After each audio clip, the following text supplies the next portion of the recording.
안녕하세요. 미국 주식하는 인겐입니다. 오늘 미국장 한번 보겠습니다. 구독과 좋아요 부탁해요.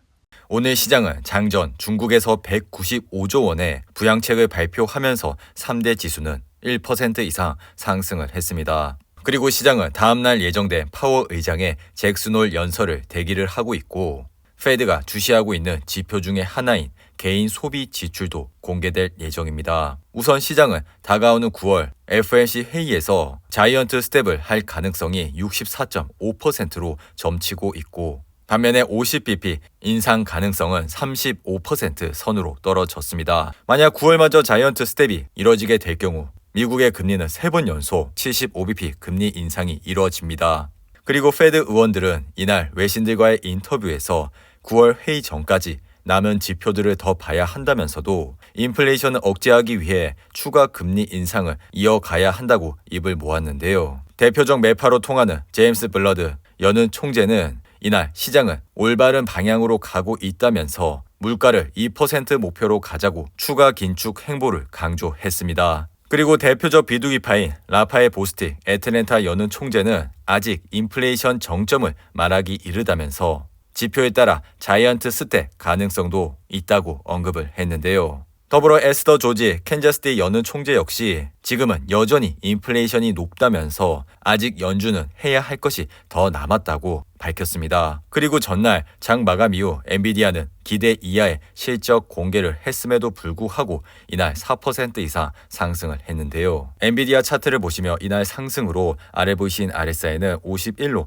마감을 했습니다. 엔비디아는 지난 실적 발표 때도 시장의 예상 가이던스를 만족하지 못하면서 장외에서 급락을 하는 모습을 보여줬지만 다음날 반전을 하면서 5% 이상 상승을 했는데요. 이번에도 그와 마찬가지로 전날 실적이 발표된 이후 4% 이상 하락을 하는 모습을 보였고 오늘 다시 반전을 하면서 양전을 하는 모습을 보였습니다. 그리고 캐시우드 역시 엔비디아 실적 발표를 앞두고 주식을 일부 매도를 하는 모습을 보였죠. 하지만 엔비디아 주가는 다시 한번 반등을 하면서 현재 179불 선에서 흐름을 이어가고 있습니다. 이렇듯 주식시장은 주가의 단기 변동성을 보면서 수익을 얻는데 힘든 점이 굉장히 많다고 생각이 드는데요. 그리고 대부분의 투자자는 주식으로 돈을 벌어도 결국 다시 잃는 경우가 많습니다. 미국 펀드 매니저의 전설 피터 린치는 주식 투자를 하는 사람이라면 워렌 버핏과 함께 누구나 들어봤을 투자의 대가입니다. 1977년부터 1990년까지 13년 동안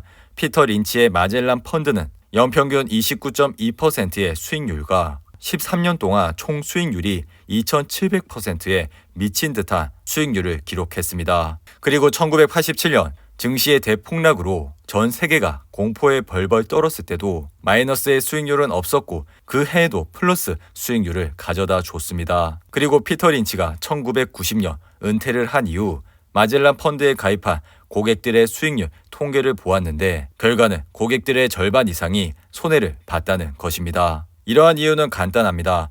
펀드의 수익이 나지 않는다거나 증시가 폭락을 하는 타이밍에 고객들이 대거 이탈을 하고 또 증시가 오르게 되면 모두가 돈을 버는 것 같아서 다시 자금을 투입을 하는 샀다 팔았다를 반복을 하면서 결국 펀드를 어깨에 사서 무릎에 팔았기 때문입니다. 이렇듯 누적 수익률이 2700%의 마젤란 펀드에서도 절반 이상이 손해를 보는 것이 주식시장의 현실이죠. 그 누구도 미래를 알지 못하기 때문에 지나고 보면 멍청하다고 생각을 할지 모르지만 주식 투자를 해본 경험이 있는 사람들은 증시가 떨어지면 내가 사놓은 주식도 같이 떨어지기 때문에 미래에 대한 확신이 떨어지고 심지어 주가가 떡락을 하게 된다면 더 손해를 볼까봐 공포가 생기기 마련이죠. 그렇기 때문에 시장에서 존버를 하는 것도 능력이라 생각을 합니다. 기업이 성장을 하고 미래가 있다면 그러한 기업에 장기적으로 투자를 하면서 저점 분할 매수를 이어가게 된다면 결국에는 좋은 수익을 얻을 수 있다고 생각이 드는데요. 그리고 어제 댓글에 호빵금빠님이 목소리가 변했다고 언급을 하셨는데 박신희 님이 친절하게 그전 목소리보다 지금이 네모 반듯한 오후 2시 뉴스를 보는 것 같다고 말씀을 해 주셨습니다. 참고로 저는 목소리는 변하진 않았습니다. 그리고 이날은 테슬라가 드디어 300슬라로 주가 조정이 됐는데요. 테슬라의 차트를 보시면 이날 0.35% 하락을 하면서 아래 보이신 RSI는 55로 마감을 했습니다. 그리고 장 전만 해도 2% 이상 상승을 하면서 302불 때까지 주가는 올라왔지만 결국 이러한 상승폭을 반납을 하면서 이날은 296불에서 마감을 했는데요. 이로 인해 테슬라는 8월 25일이라는 주식 분할 호재가 끝이 났고 다가오는 9월 초 중국에서의 전기차 인도량 발표가 남아 있습니다. 더불어 9월 30일 AI 데이로 인해 아직까지 주가를 끌어올릴 만한 좋은 호재 뉴스가 많이 나오고 있는데요. 하지만 다가오는 9월은 미국 증시에서 가장 좋지 않기로 유명한 달로 인식이 되고 있습니다. 그러니 현재의 모습만으로 주가를 판단을 하고 매수를 하시는 것보다는 항상 주가가 떨어졌을 때 분할로 관심을 가져주시면 좋을 것 같습니다. 그리고 펠로톤은 이날 실적 발표를 통해 주가가 크게 하락을 하는 모습을 보여줬는데요.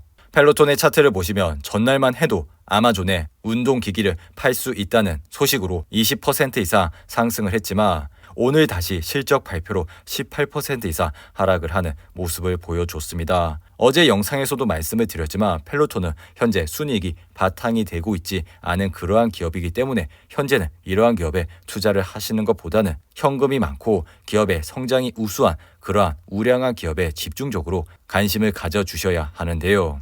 그리고 장 마감 이후 어펌은 실적 발표를 했고 주당 65센트의 예상보다 큰 분기 손실을 보고한 이후 현재 14% 가까이 하락을 하고 있습니다. 또한 어펌은 전체 연도에 대한 약한 가이던스를 발표를 했고 이로 인해 당분간 좋지 않은 흐름세를 이어갈 가능성이 있는데요. 그리고 세일즈포스는 2023년 회계연도에 대한 실망스러운 예측을 발표한 이후 이날 3% 이상 하락을 했습니다. 그리고 스노우플레이크는 매출이 전년 대비 83% 증가했다고 밝힌 이후 이날 23% 상승을 했습니다. 그리고 할인 소매업체 기업인 달러트리는 향후 1년 동안의 예측을 하향 조정하면서 10% 이상 하락을 하는 모습을 보여줬는데요. 이날 달러트리는 실적 발표를 통해 시장의 예상치를 상회하는 모습을 보여줬지만 향후 가이던스를 낮추면서 10% 이상 하락을 했습니다. 그리고 스파이 ETF를 보시며 이날 1.41% 상승을 하면서 아래 보이시는 RSI는 57로 마감을 했습니다. 스파이는 최근 373불이라는 지선을 바탕으로 해서 반등을 했고 이로 인해 현재 주가는 419불 선에서 흐름을 이어가고 있죠. 그리고 급격한 금리 인상과 더불어 다가오는 경기 침체로 인해 현재 시장에서 개별 주식을 투자를 하시는데 큰 어려움이 있을 것이라 생각이 듭니다. 하지만 스파이와 V55와 같은 좋은 ETF는 이러한 환경에서도 큰 변동성 없이 좋은 수익을 줄 뿐만 아니라 앞으로도 이러한 수익은 꾸준히 줄 것이라 생각이 들기 때문에 이러한 ETF에 매달 적립식으로 투자를 해 나가신다면 앞으로도 좋은 수익을 얻으실 수가 있다고 생각이 드니 이러한 점을 잘 참고하시고 투자를 해주시면 좋을 것 같습니다. 그리고 주식시장의 피어앤그리드 지수를 보시며 이날은 48로 마감을 했는데요. 항상 시장이 공포감에 있을 때 시장을 주목해 주시기 바랍니다. 오늘도 8분이 넘는 긴 영상 시청해 주셔서 감사하고요. 가시기 전에 구독과 좋아요 잊지 마시고 그럼 내일 영상에서 찾아뵙겠습니다. 감사합니다.